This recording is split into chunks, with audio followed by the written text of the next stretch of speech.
We are recording. Got it. Now we're live. All right. Fair enough. Hello, everybody, and welcome to Closers Club 12. We're your hosts, Jake and Gino, and tonight we are showcasing real people doing real deals. Our Closers Club case studies highlight amazing Jake and Gino community members who are out there acquiring deals using our three-step framework: buy right, manage right, and finance right. And tonight we have two very special guests. G-Dad, how's it going? How Doing you great. like me? How you doing, brother? I'm doing good. I'm doing good. Now, the next step to this equation is I'm going to get the deck up and then I'm going to screen share. Okay. So you're going to bear with me because this is not my forte, but we're close. We He's are already close. lowering the bar. He's already admitting failure. So if it happens, he's like, it's self-fulfilling prophecy. I messed Dude, up. failure. I'm on here and I'm doing tech stuff right now. I'm already winning. So I don't know what you're talking All you about. gotta do is lower the basketball hoop by cranking the knob. That's all you have to do. And then everybody can dunk. Yes. All right, Gino, where do I go from here? Okay, baby. Now what we're gonna do is you're gonna go slideshow, play from the There we start. go. Here we We go. got you, Tech Master. So here we are, Closers Club 12. Welcome, everybody. Right, Jake, I guess I'm going to take over from now. I'm going to give me controls here for anybody that has any questions this evening. You can pull out your phone. There's your QR code. If you want to talk to Scott, have any questions, you can book a call directly with Scott. If not, use the chat box as we're going through. If there's any questions, make sure you leave them in the chat box. After each, Rusty, how are you doing, brother? From San Diego.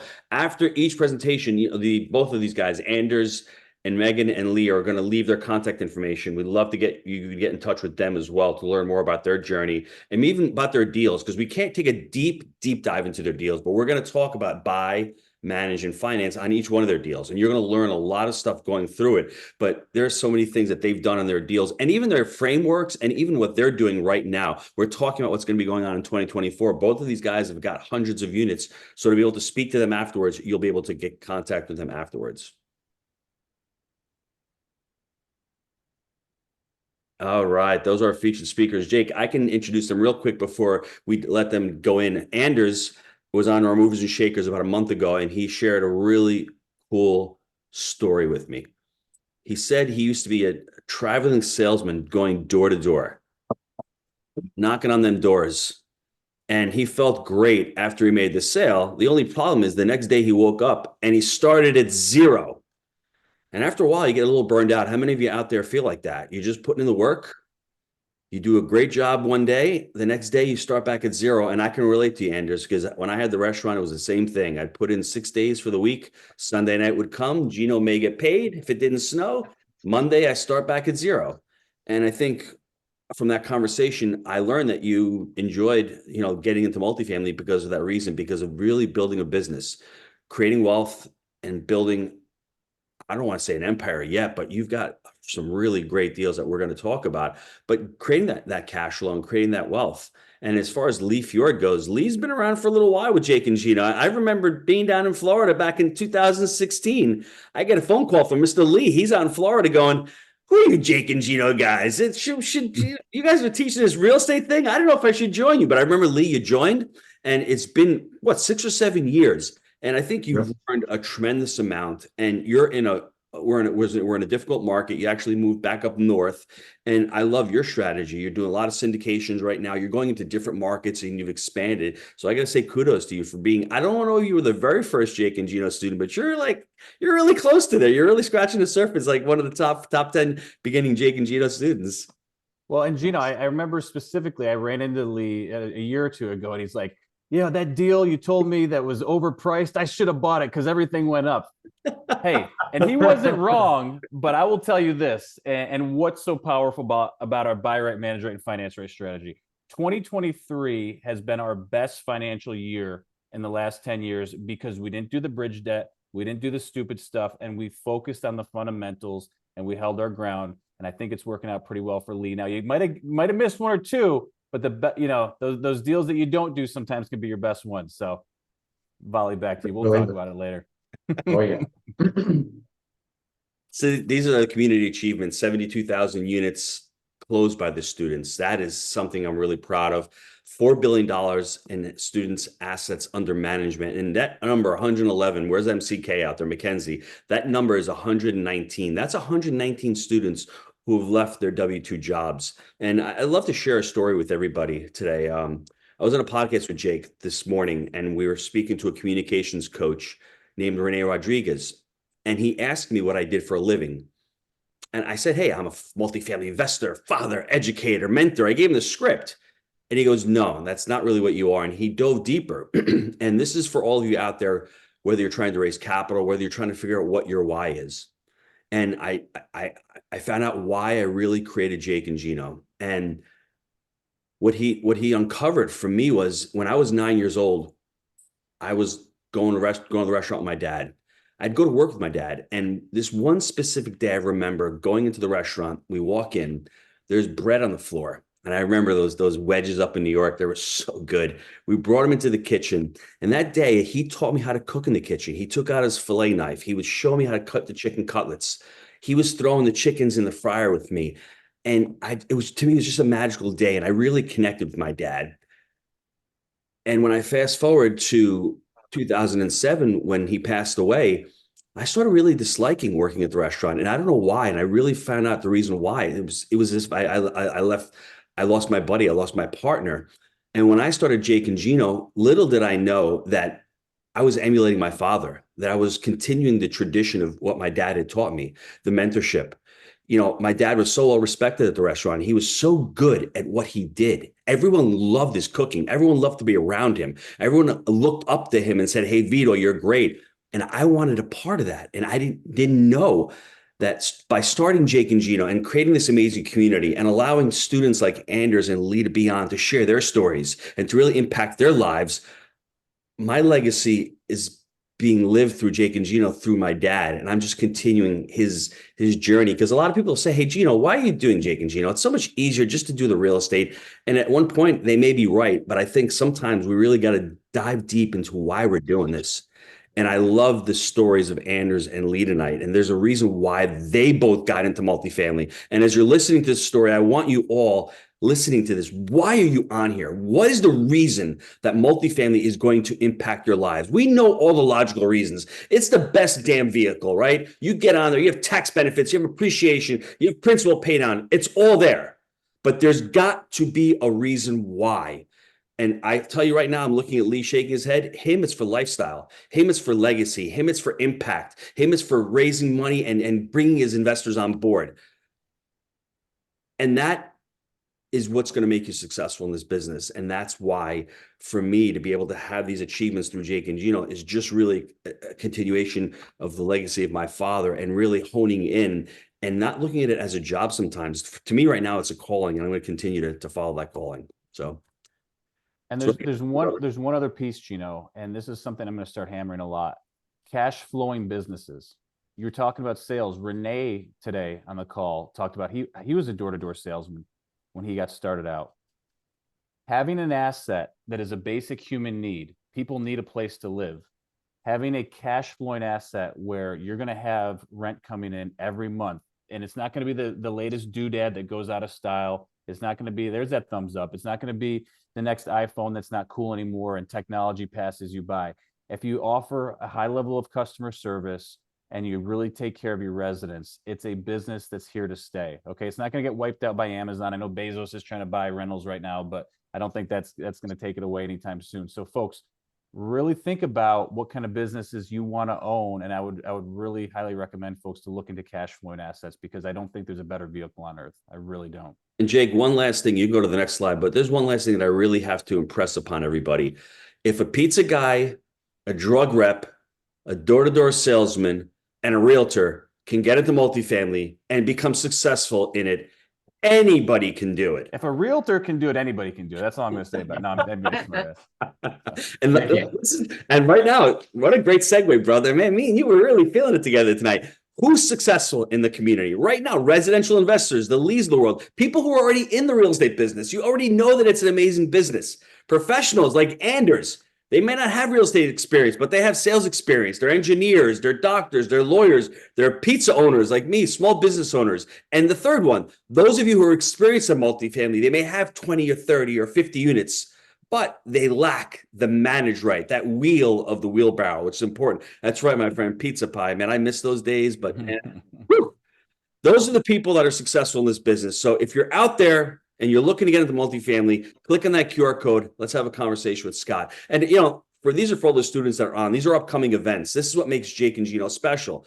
We have the last masterclass December 18th, next Monday. We have a monthly mastermind every month with the Jake and Gino students on January 3rd. Every month we host it. Students bring on deals, they raise capital. Impact Weekend, January 26th to the 28th, which is going to be an amazing personal development weekend with Phil McKernan. And we have our Money Mixer, which is a deal maker, in February 10th, which that is at St. Augustine as well. Money Mixers have about 150 students. They come on, we sit down for the day, we network, students meet each other, students bring capital, they bring deals, ideas. It's an amazing, amazing event, Jake. Love the Money Mixer. So there's the QR codes, guys. I'm going to hit escape and stop the screen share and then let someone else that's a lot smarter than me figure the rest of this out here. So appreciate it. And Jake, if you just let them on that social media right there, follow us on social media, click on that button. If you want to get onto our Instagram page or Facebook page, you want to talk to Scott, the button on the left, hit that one on the left. And you know what? Don't go anywhere. Please don't escape. Don't leave me, brother. I mean, I can't do it. I'm not going anywhere. I'm hitting the escape button on the computer because I don't want to control this thing anymore. So that's all I'm doing. Anders, you're up, my friend. Let it rip. All right, let's see if I can figure this out. Jake might need to give me some pointers.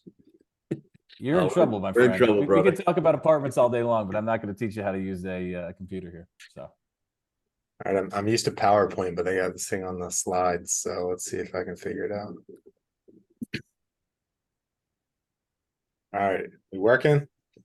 It's loading. We're getting closer. We got the tech savvy crew in the house tonight. Load it up, baby. It's on my screen. It's on your screen. Try it again. Let's see.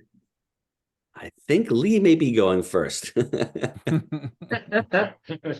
Mackenzie, she's here as a backup. What does that mean, Mackenzie? Are you going to screen share? Says your screen share is paused. Somebody's blocking me here. Somebody's blocking you. Well, let me see here. No, one panelist, host and panelists. Right here.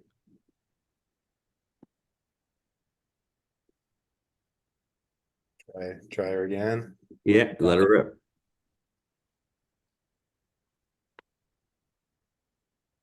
So much suspense and build up at this point. I've screen share before, but it's looking like. Hey, there it is. Oh. There we go.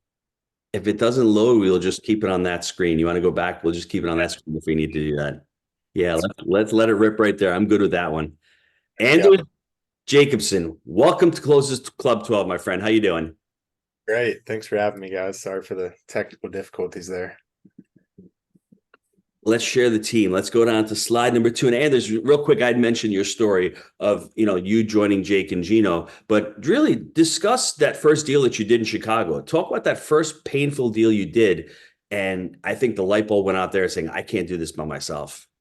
Yeah, I started investing in 2017.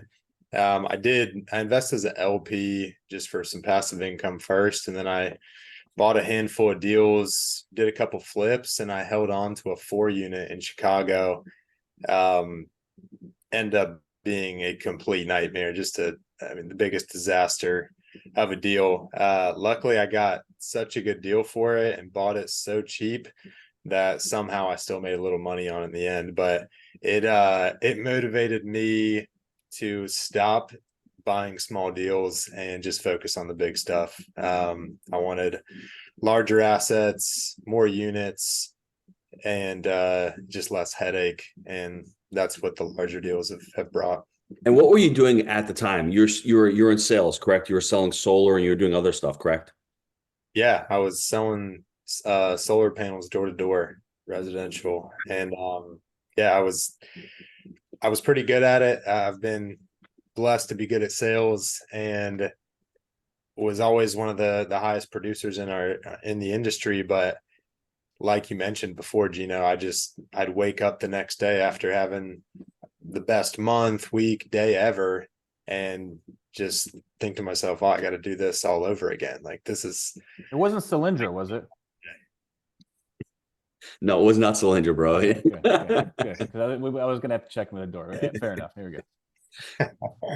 But yeah, it was just exhausting, just having to always be working for money. Like if I didn't make a sale, then I didn't make any money that day. And I was really motivated to put my money to work for me so that I could make money while I was sleeping on vacation, and really can build a lot of passive income up to replace the income I was making from sales. Excellent. So fun fact, door-to-door salesman for 10 years and was a huge sports fan. What sports teams? This one's a little controversial right now, but big Michigan football fan. So my dad went to Michigan and grew up there, but I know everyone's might be hating on the sign stealing thing, but go blue. uh, and then I grew up in North Carolina, and that's it's a big basketball state. So when you're born, right when you come out of the womb, you got to pick North Carolina or Duke. So I was pretty smart as a baby, so I picked Duke. I guess it's okay for the Patriots to steal signs, but Michigan can't do it. So I guess it is what it is, right? Man, I got some Michigan fans on the line tonight. Yeah. Go blue going down there. Yeah. Let's go. Next slide. What do we got on the next one? Yeah, so I mentioned it before a little bit, just before Jake and Gino, just in sales, really was just exhausted from constantly just having to sell and work for my money, and wanted to put my money to work. So I started really trying to figure out a vehicle for me to get passive income and really replace the income that I was making from sales. And just everything I listened to, read, events I went to, just everyone who was successful just seemed to be in multifamily. And so that's why I got in 2017, started investing. And like I said, did a handful of deals passively, bought some duplexes, fourplexes, did fix and flips, some buy and holds, and then really just kept coming back to multifamily. Wanted to be in the larger assets. And so I had the desire, after investing in a lot of real estate deals and investing passively, I saw the benefits and just kind of the vision, the roadmap. And so I wanted to be able to provide other salesmen and sales professionals opportunities that I'd had access to, or similar ones. And I also wanted to make connections with people who'd been doing it. So I was just kind of scrappy and trying to figure things out.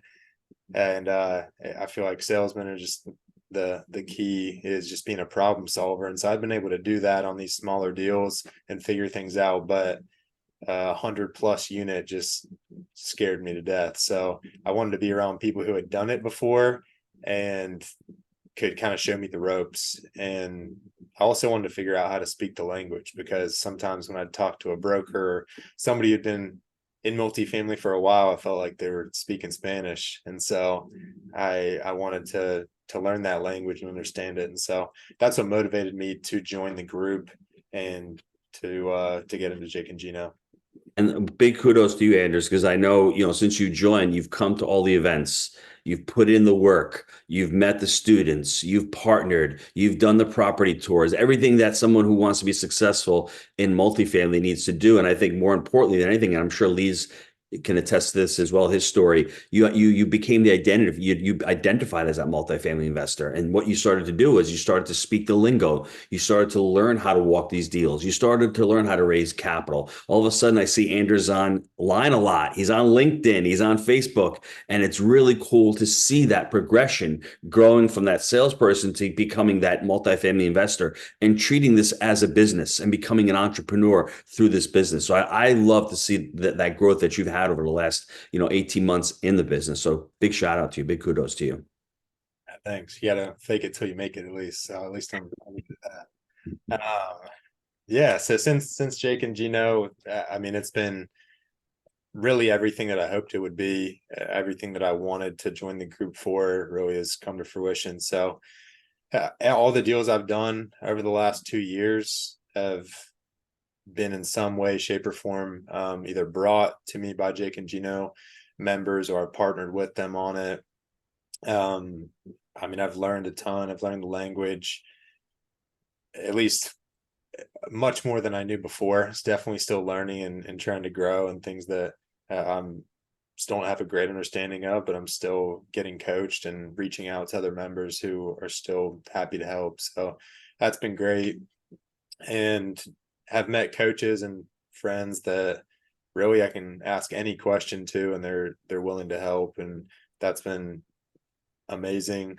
Now I have ownership in over 2,500 doors, heavily focused on the Southeast, and have some GP partners where we're finding really amazing deals, which we'll talk about one here. And I hadn't been a general partner on any deals before I joined the group. And so when I joined, I was able to meet partners and other GPs who are helping me to navigate syndications and how to get into it, and introduce me to amazing partners. So it's it's been a great ride, and excited to share some of the deals we're working on. Excellent. Jump in. Let me see the first deal. So this is a deal we closed a few months back. This was the biggest one that we'd done in 2023, which is 176 unit. This was in Savannah, Georgia, which is the fastest growing city in Georgia, and just started breaking ground. Just outside of the downtown area is a $5.5 billion Hyundai EV plant, which is the largest development project in Georgia history. So that project alone is bringing 8,100 jobs into the Savannah market, which we're excited about. The deal 8,100. 8,100. Serious, man. A Holy cow. lot. I mean, so then if you do the multiplier where you have the blue collars, as far as that, you've got like, I mean, you're talking about that multiplier effect. They need some pizzerias there. They need Clearly, you can pick up a few of those folks, right? Yes, that is awesome. Wow. That's just the beginning, because Hyundai's come. There's tons of other companies that are starting to try to join them and come to the market, which we're very excited about. This deal, the rent was $500 below market when we put in our contract, with day one cash flow, and we were able to negotiate and get seller assume the seller's debt, where we negotiated it being contingent on the sale. So it phenomenal financing rates. What were the in-place rents on average when you took over, just out of curiosity? The average was $1,200 a unit, and in Savannah, 1,700 is what we'd already seen at other properties. That's awesome. And why were they selling? They just inflation hit, costs went up, and they didn't move the rents. They were kind of stuck. I've seen that in a few instances so far. So not in this case. This was really just, we got to give credit to our broker. We have an awesome broker who's just kind of a deal dog, where he'd just reach out to tons of owners and just try to drum up some sales for us. So this was off market. We were the only ones that had the deal, and the seller, from what the broker said, he's just a transactional seller. So he just liked to transact and buy and sell deals. And was happy to get this one, out of his portfolio, and sold it to us. Sorry to backtrack really. This was the second property we bought from the same seller, which I can go to a little bit. You getting him a Christmas present? Some chocolates or something. That's all you can do? Jake, Wow. Jake's Never sell a deal to Anders. Holy shit. If Jake is calling you a cheapskate, then you're in trouble, my friend. I'm just saying, man. Wow. Yeah, we're getting him something nice. Got us our brokers got us 4 deals this year, and this seller, we're thankful for him too. So deal highlights. What else we got on this deal? Let's go through this deal. Perfect. All right. So this is syndication. So to tell you a little bit more of the story, so we actually were under contract to buy a 160 unit kind of portfolio deal from this seller in July is when we first put it under contract. And a month into that closing, the broker comes back to us, said, hey, the same seller has another deal I might try to see if I can get see if he's interested in selling. And yeah, absolutely. It was directly across the street from the ones we had under contract, and was a nicer asset, better units. He had already done about half the renovations on the units and done a good job of it. And then he came back to us pretty quickly and said no, he doesn't want to sell it. He just refinanced, has great terms, and this one cash flows. He just kind of wants to carry out his business plan. Long story short, a few weeks later, he comes back. He had liked working with us and said, you know what, this is my last property in Savannah. Again, the seller likes to transact, I guess. And he's like, I'll sell it to you if you want it. And so we put this one under contract. Anders, do you mind if I dive into this real quick? And it's unfortunate that your seller should have joined Jake and Gino and learned how to manage right, because he's leaving millions of dollars on the table, unfortunately. And I really want to break this down into the buy right, manage right, and finance right, because in your buy right criteria, you've selected an amazing market. You love the market. You understand the value. There's population growth. There's a lot of jobs. So looking at it from the buy right criteria, it looks really awesome. I'm going to jump into the finance right, because I see 9 years of. I got to know the price per door. I'm sorry. I'm just like, I've been sitting here. Just give me the price per door and I'll back off a little bit. Well, he's snow plowing. Let's before we get to the price per door. Dude, you're jumping from like buy to finance. Like, can we just hear the price per door and I'll shut up? Lee wants to know too. Come on. What's the price per unit? Okay. 54. What? 154. God, I thought you said 54 for a minute. I was about to punch you through this thing. So, okay. Thank God. Cheap, I was going to punch you through this thing. Dude, I thought you said 54 door, and I'm looking at this. I'm saying, dude, no, that did not happen. All right. Well, okay, but take a look at the finance rate. He has beautiful. 9 years of interest only remaining at 4.6%. Jake Stenziano about a month ago said to me, if you can lock in 4.5% debt for 10 years, do it every day of the week. Take it. Anders, you must have been listening to him because you nailed it, right? That's amazing. I like cash flow day one, so you bought right there. And also take a look at the 5-year returns. And you guys have you have a strong asset management play. What I like about your strategy with Ryan, that team, they buy assets that are large enough, and you have a great property management team. So you actually have assets that are larger. It's counterintuitive. You think the smaller assets are easier to manage, when in fact, these larger assets, you can get really great professional property management. And that is your model, to go in there and get these bigger assets and get professional property management to manage these things. So man, kudos to you. Great job. What year is this, guys? What year is it built? 1985. Looks for 85 inches. It looks great, guys. Looks really good. Yeah. Yeah. What else you want to share? Anything else you want to share? Anything that I miss on that? No, not really. I mean, the returns, we try to be pretty conservative. So these are kind of, we call them base returns, but our 5-year pro forma was to get rents from 1,200 to 1,500 and market rents at 1,700. We have 2 other properties in Savannah. One's across the street, one's less than a mile away, and our less desirable properties definitely don't have the same curb appeal, and we're already getting over 1,500 a month on those. So, and these ones, really, even before we closed, we're already leasing out close to that 1,500. So yeah, returns should be substantially higher than even what I'm showing here. So I'll speak for Jake right now, because I know this is what's on his mind, because I can read his mind. I'm using the Jedi mind trick right now. You're buying this at the 1% rule. You're getting the 1% rule at 4.6% debt. That is really powerful. That's why this asset's going to be cash flowing day one. And that's why this asset's going to crush it for you, because you're saying 15, but can you imagine 3 or 4 years from now, these rents go to 1,700 where they're probably going to be. So this is going to be a real great asset. Even, 2 and 3 years down the road, I can see a ton of value for you to be creating on this asset. Great job. I was saying 9 years IO and I just typed it. So you missed there, Jedi. What else? Anything else you want to share with this deal? Yes, let's go. All right.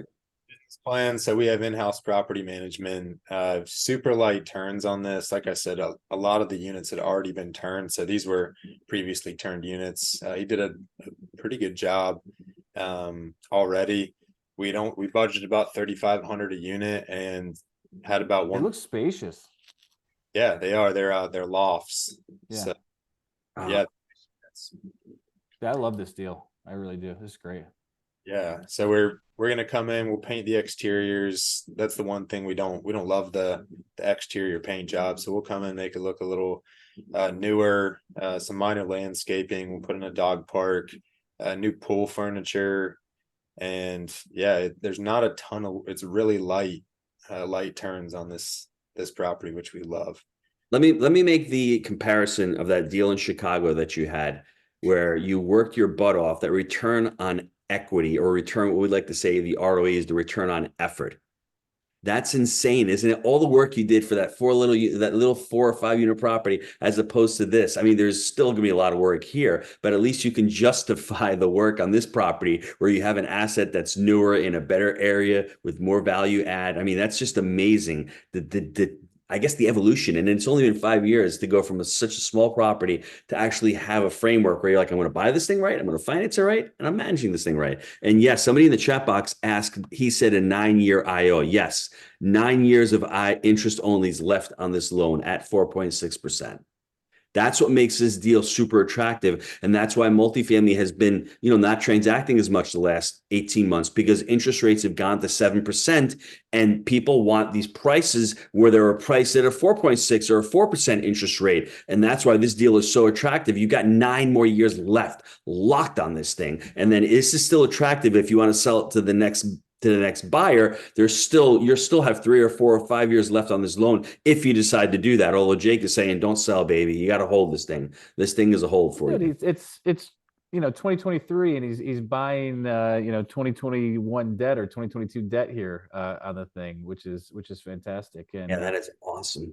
That is no, great. I just I really really like this. The one thing I'm wondering, did you ever figure out why he suppressed the rents and why he didn't move on it? Um, he was already leasing when we put this under contract. He was already, marketing the new units, updated units for close to that 1,500 already. It just wasn't there yet. Yeah, it just wasn't there yet. So he had turned a majority of these units, but for some reason he hadn't bumped them up yet. But he was starting to. Yeah, it was a little confusing to us. No, okay. Yeah, I always just love to get the story as best I can to understand why people do what they do, but yeah, you don't know. It seemed like he just had so many properties in his portfolio that I think he didn't have the greatest property management team. We met them when we did inspections, and I mean they weren't awful, but Underwhelming. Yeah. yeah. So I think they easily could have been getting these rents before we put in our contract. Yeah. So yeah, and then Gino, to your point, the contrast, also just the market. I didn't know what I was doing, and I would never buy in Chicago again. Sorry to anybody who lives there, but just the tenant friendly laws really screwed me over on my As 4 year. long as you got an armored vehicle, you're fine, right? This market is very landlord friendly, which we love, and people are going to pay rents, and if not, we can evict them. So I won't get myself into the same trouble I got into Chicago. Love that. What else we got left? What's next? Yes. Yeah, so what's next? So we actually, I wish I could talk more about this deal. But that's, if anyone wants to reach out and hear more about it, I'm happy to tell you. But next week we're closing on a deal in Mount Pleasant, South Carolina. I live in Raleigh now, but lived in Mount Pleasant and the Charleston area for 6 years. This asset that we got in Mount Pleasant off market as well with seller financing. We just opened up for equity for the raise last Monday, and it closed in 3.5 days, 9.5 million. It's unbelievable asset.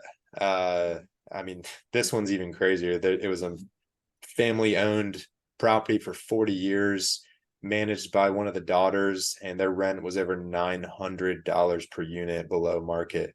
Mount Pleasant's A+ area, and they kept the assets in mint condition. Really, they just hadn't updated units and kept up where the market is. And so yeah, super excited about that deal. We'll close it next week. Next year, starting a podcast where I interview door-to-door salesmen and other sales professionals who, like me, have transitioned or at least invest in real estate on the side. So if you're listening to this and you fit that criteria, let me know. And we plan to personally help people get over $10 million into our deals next year, me personally. And for the future, my main mission now, I want to help over 100 salesmen and entrepreneurs achieve the 5 freedoms, which is time, finances, freedom of relationship, geography, and impact. So that's where we're headed. Awesome. I love that Savannah deal, man. I love it. We do That's so. awesome. It's a good one. Oh, I guess if you want to learn more, book a call to Jake and Gino team. Click on that QR code, and to round it off, people may be saying, well, how are you finding these investors? Anders was on the Movers and Shakers podcast a month ago, and you can share the story. I mean, listen, it's really cool. You had three investors reach out to you from listening to you on that podcast. They're saying, hey, I love the deals. How do I invest? That's how you do it, by joining a community, by getting out there, getting on other podcasts. We're going to be sharing this podcast as well. When people start hearing the deals that Anders putting together and they're looking to place capital, they're going to call Anders at 252-256-0531. They're going to go to A. Jacobson at brightcapital.io. That's what they're going to do, because they're like, these deals are awesome. He has a business plan. He knows what he's doing. Oh, he's buying right, managing right, and financing right. He's buying these deals in these great markets. It makes sense. So congratulations, Anders. I stole your thunder. Throw your contact information out there. I got excited. I can't help myself. This is Gino's awesome. your pitch man. You don't got to do it. He took care of it for you.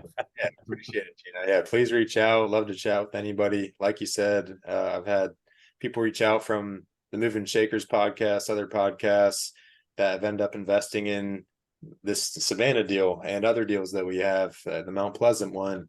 I run the multifamily meetup here in Raleigh, and people have come to that meetup 1 or 2 times and invested in our deals. So definitely get out there. It's the only way. And if you're interested in joining the community, definitely highly recommend. Anders, last question before I let you go. Could you have seen yourself 5 years ago investing in $20 million assets, hosting a meetup, multifamily meetup, getting on podcasts and talking about multifamily real estate? Could you have seen that 5 years ago? No way. It still feels a little bit strange to me that it's happening, and that I am saying some of the words that I'm saying. And even 2 years ago, I didn't know what they meant. So yeah, it's hard to believe.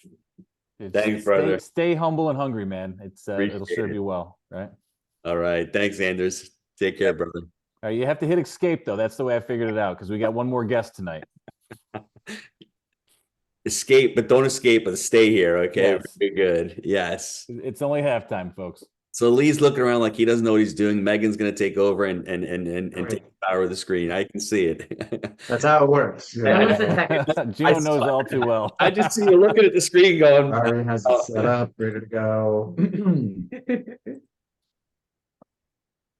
All right, are we looking good? You guys are looking good. Looking good. Nice colors. Good job, Mackenzie. Great job, guys. There we go. All right.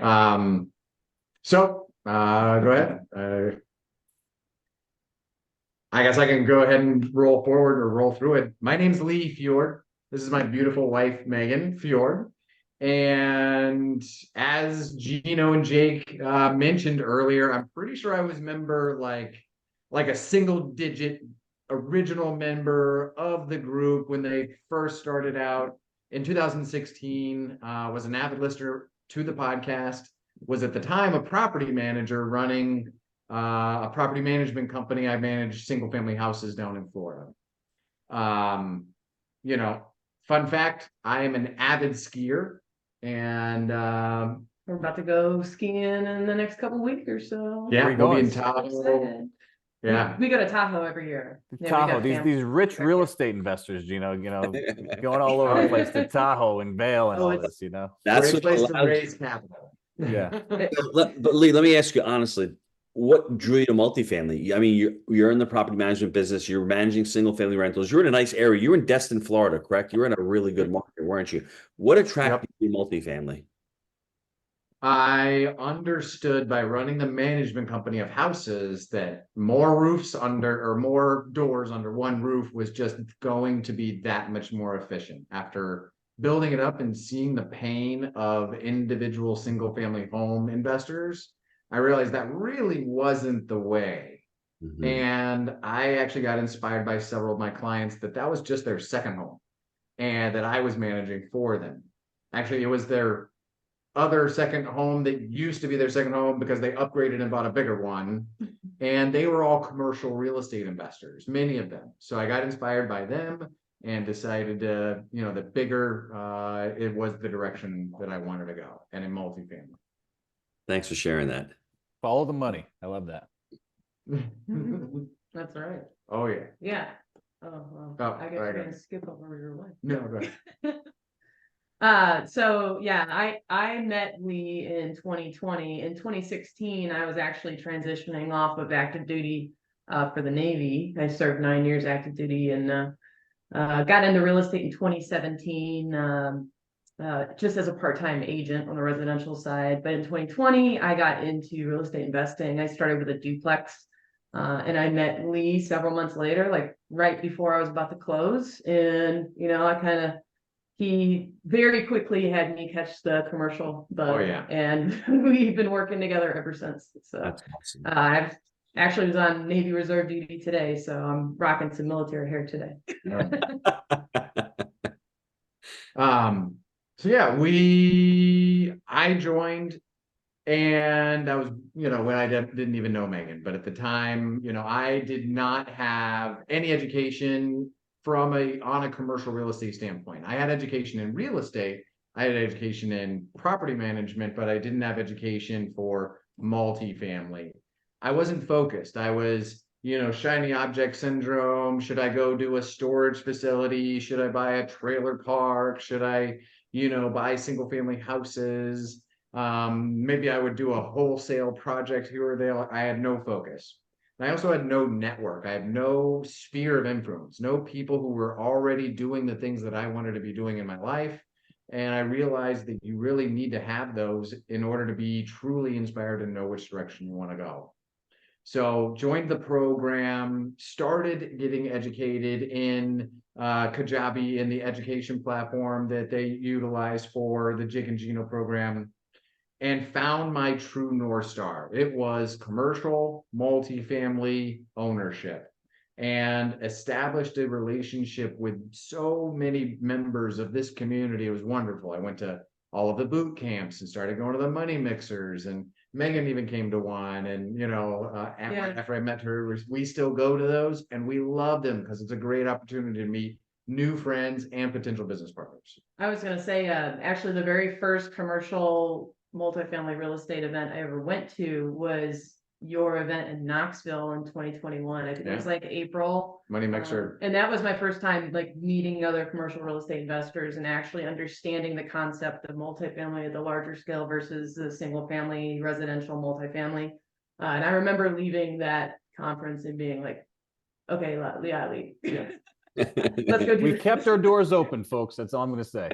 It got her on board with what was my then already established North Star. So if anyone in this room is inspired and wants to get educated and wants to invest in real estate, go to the Jake and Gino events and bring your wife. This is not some separate thing that you should be doing on your own. If you're, I'm just speaking from my own perspective as the male, but bring your wife with you, have her come to the event, meet all of the other people that are doing things, have her get inspired, because then she will literally be the water that lifts your boat for you. And Megan's been supportive ever since then. What I'm hearing, Lee, now is Lee, you owe Jake a box of chocolates for making that happen. Okay, so Yes. okay. And he wants a nice gift. Don't be cheap. Don't be a cheapo to Jake. Okay, you got to hook him up. It's Christmas time. All right.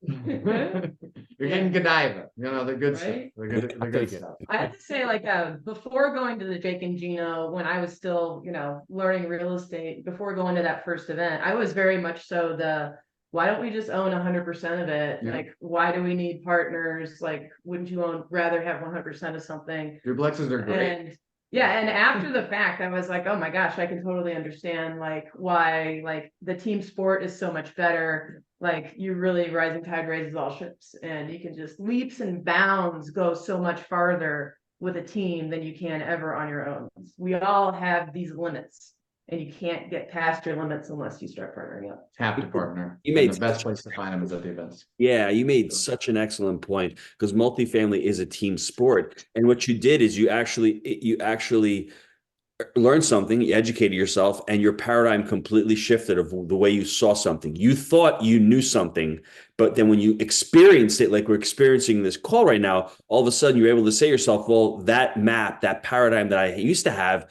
it was good for my old self, but for my new self, where I want to grow and I want to continue to put more assets and I want to continue to buy more, it's not going to work for me. And that is awesome to see that and to be able to experience that with Lee is really cool to do it together and to say, okay, how do we continue to expand this?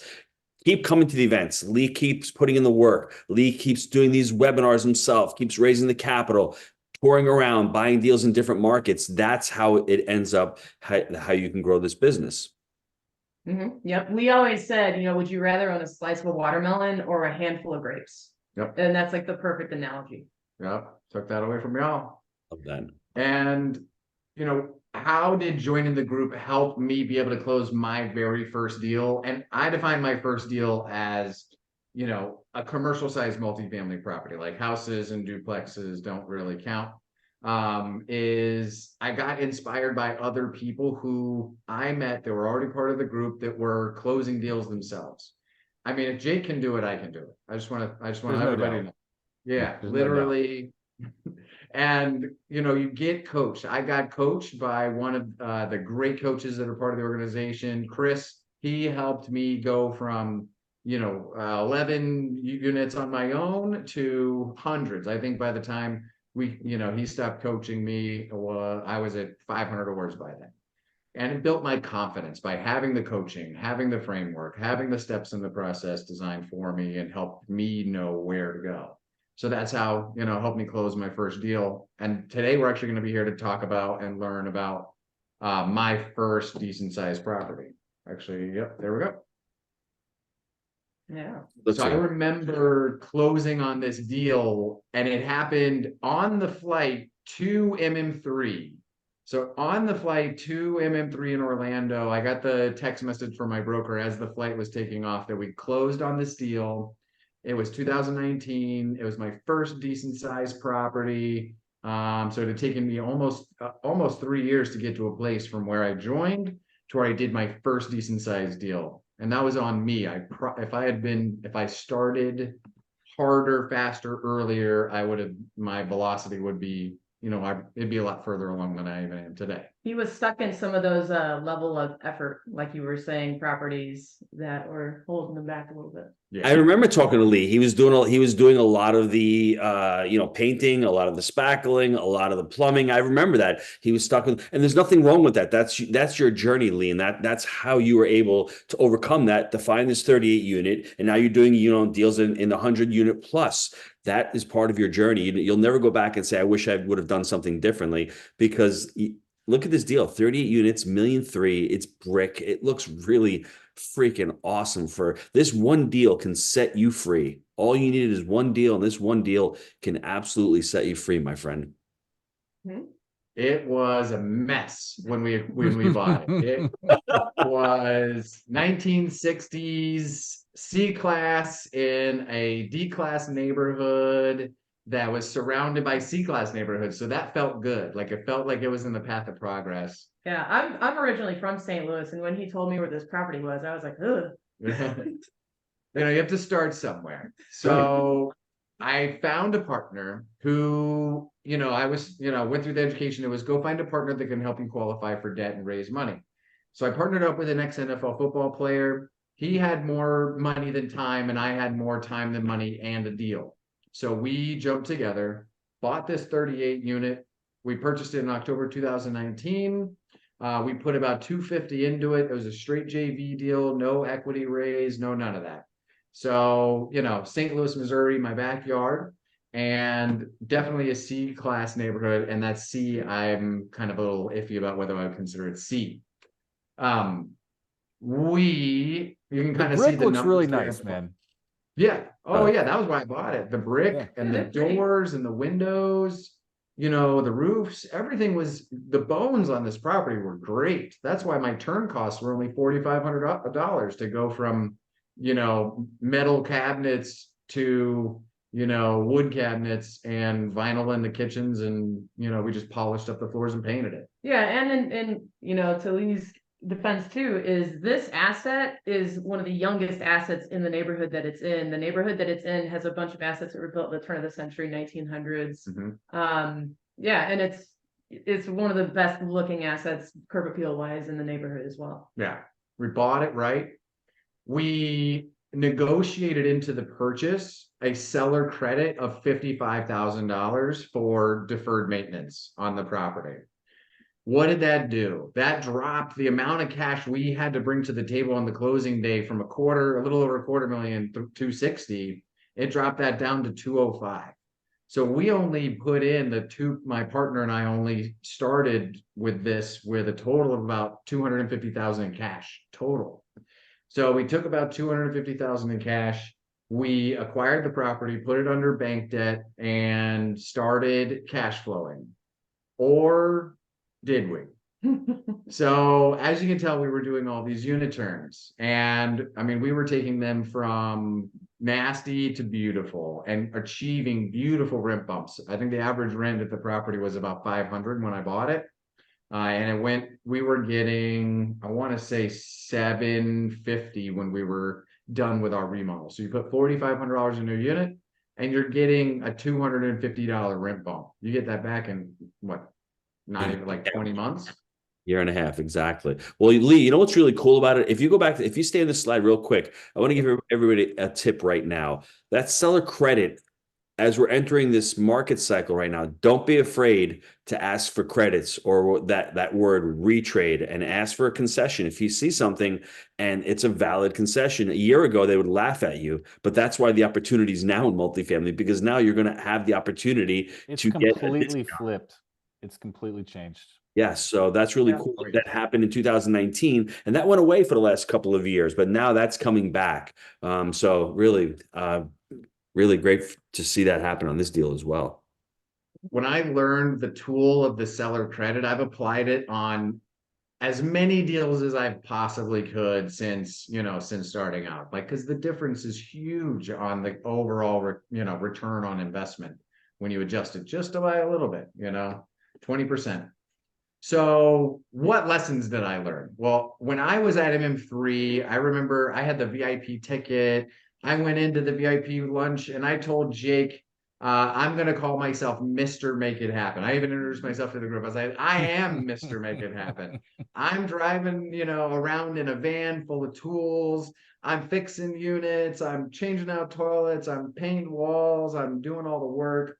Proud selfie in front of Home Depot. I even went as far as to, that's me, proud, standing in front of Home Depot with a handful of receipts, and they're all wrinkled, and I mean, not doing it the right way at all.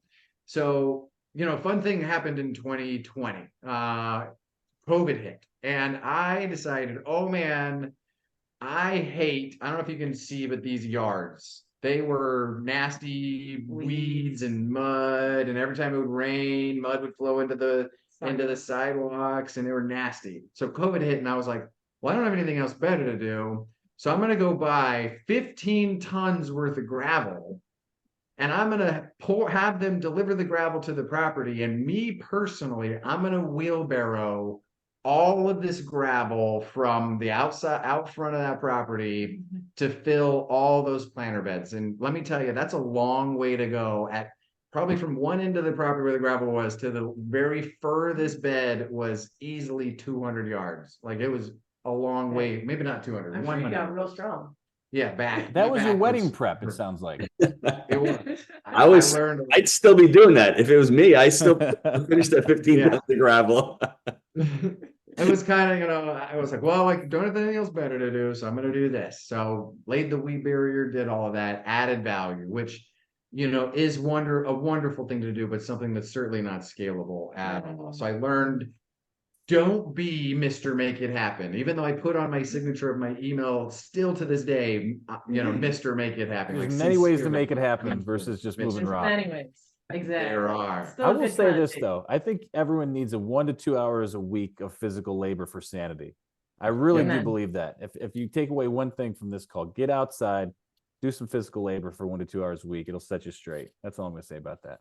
One day we're gonna cut a tree down. That's gonna happen. In our yard. Let's do it. Yeah. So I always use creative negotiations when I purchase property, whether it be seller financing, seller credits, assuming debt, asking for roofs to be replaced by the seller's insurance policy that's found during the due diligence period. We've done that multiple times. Always use creative negotiations whenever possible. Hire management companies slowly. I transitioned management companies on this property 3 times. I had 3 different managers on this property in 20 or in 30 months. It was a disaster. In 30 months, 3 separate management companies. Just painful. Kind of leave that your management companies. Hire your management company slowly, and fire quick is, just the same with normal everyday employees if you have any. And then one thing I learned with this property is constantly test market rents. Always raise to the next level to see if you can get it. Don't get comfortable at 650. And by the time I sold this, we were in the or 750. Yeah. We were teetering on 800 in a property that we bought for 500. like 30 a door. Yeah. I mean, it ended up just being a scenario. Keep testing market rents. So here comes the good part, the sale. We purchased the property for 1.3 million. It took about 250,000 really, because we had a little bit of reserves. 250,000 in construction money, which we actually just reinvested all of our cash flows. So we didn't take a nickel out of this deal. We just reinvested all of our cash flows. We were okay with that, not taking a single payday. So that's where the vast majority of that 250,000 came from. So all in, our basis was 155. We sold it for 2.5 million. We paid a broker to do it. Brokers are a wonderful tool. Don't try to do everything yourself. Once again, don't be Mr. Make It Happen. Be Mr. Delegate. No, just don't be Mr. Do everything. Yes. Don't be the do-all. And we owned it for 30 months. My partner and I split 850,000 in profit from this deal in 30 months. And we started with about $250,000. So Lee, my question to you is, how many houses do you have to property manage to earn $450,000? You have to manage about 200 for 2 years. So that's At a lot of homes you're managing, right? So this is one little, like I said, one little 38 unit deal. It's proof of concept, and you're getting your feet wet. You bought it right. You managed this thing properly. It was financed really well, and that's the end result. Great job. Oh yeah. Well, that's not it. It gets better from there, because I didn't just continue or start, I started doing decent sized deals.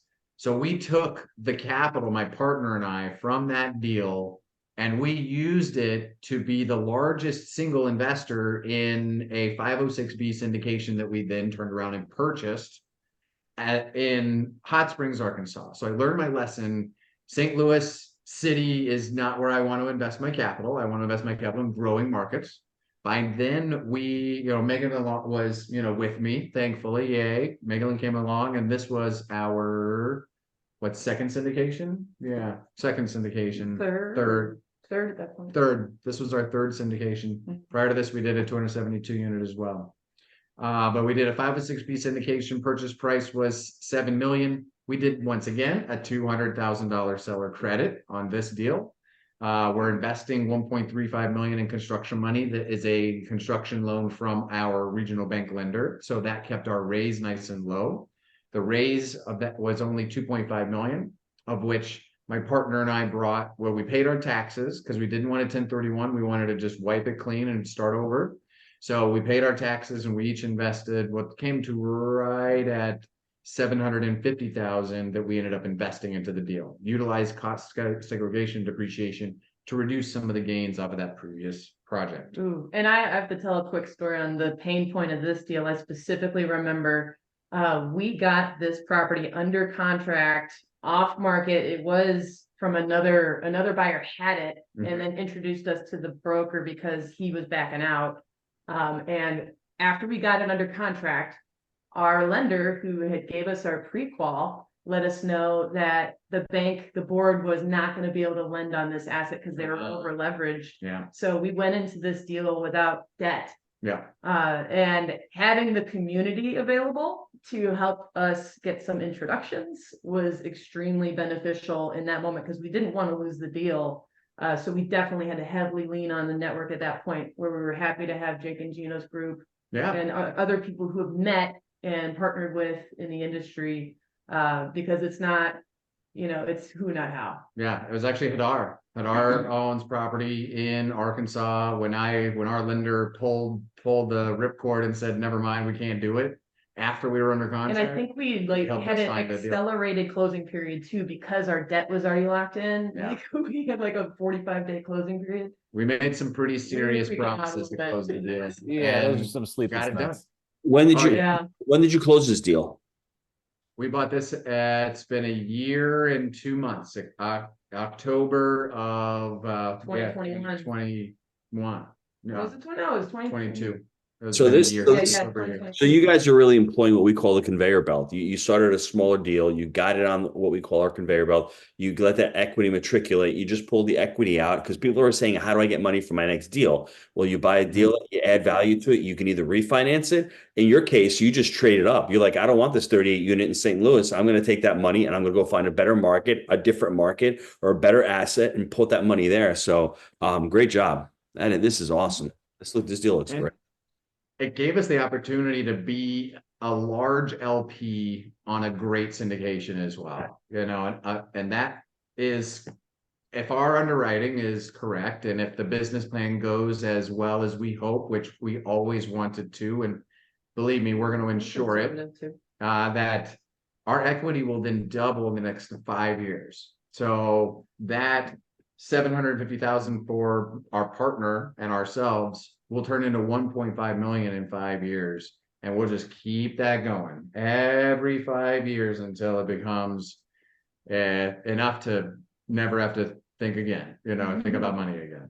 Just keep it on the conveyor belt. Lee, do you guys have anywhere where everyone listening to this can get in touch with you guys to learn more about your opportunities that you have? Yes. So first, if you want to get educated, you should scan the QR code and join the Jake and Gino group, first of all.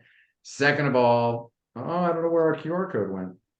Oh no, there was a QR code. Well, all I our don't even know where those information's things there. come from, to be honest with Yeah. you. So it's pretty easy to Internet find magic. us is at greenforestcapital.com. And you can, or our Facebook, Lee Fjord, there aren't very many Lee Fjords in the world. So FJORD, find me, reach out, send me a message through Facebook, or you can book a call at greenforestcapital.com. There's There the it is. QR code. It just didn't show up when we were screen sharing. Uh, So take out your phone, scan, book a call with me. Would love to have a conversation, whether you're interested in learning about investing or, whether you passively. I'm an abundance mindset guy. Would like to talk to anybody. We can help you anyway. Thanks, Well done, guys. folks. We've gone a Love little it. late. Jake, final words. I'm going to put in the chat box. I'm going to throw in Scott's calendar. So if anyone wants to book a call, it's in the chat box. I want to say before you end this, Jake, just big shout out to Lee. Big shout out to Anders. I mean, growth mindset. Lee started in 2019. Didn't get his first deal, real deal. Took him a couple of years, which is okay. It took Jake and myself 18 months. But, whether it takes you 18 months or 2 years, 2 years later, you can see the progression. You went from a little 38 unit, you have over 100+ unit deal. And the same thing with Anders. I mean, getting in the community and understanding there are different ways to invest in multifamily. You don't have to do it yourself. You're trying to surround yourself with the community. You're trying to surround yourself with the education and trying to surround yourself with the network and understanding that multifamily is a team sport. Back to you, Stenzi. Yeah, just to close it out, remember, buy right, manage right, and finance right. There's some crazy things going on in the market right now where folks got a little, silly with their money. They invested in deals where they got bridge debt, they overpaid, they did not manage correctly, they didn't account for taxes, they had 20% rent bumps year over year. We know this as investors, that things stay disciplined. No deal is better than a bad deal. And I'm loving this market right now because I was outbid on deals in 2020, in 2021, 2022. We're closing our third, 100+ unit deal actually next Monday. And it's because the market has shifted. We're patient, we're disciplined, and we followed the framework that we set out many years ago, and it works, folks. It's not this fluff marketing ploy. I'm telling you right now, eat, breathe, and sleep, buy right, manage right, and finance right. Because if you set your buy right criteria up and you get that right on the front end, you're diligent with your management, and you put fixed rate debt in place, that is the game. Okay. There's a lot more that goes into it when it comes down to it. But having a large scale look at it from that perspective and hitting those parameters makes all the difference. So appreciate everyone. We went a little long tonight. You guys rock. Amazing deals. Super impressed with both of you tonight. Congratulations. You're absolutely killing it. And thank you for spending your evening with us tonight. We'll see you next time. Thanks, everybody. Thanks, Jake. Thanks, Gino. Bye. Thanks, guys.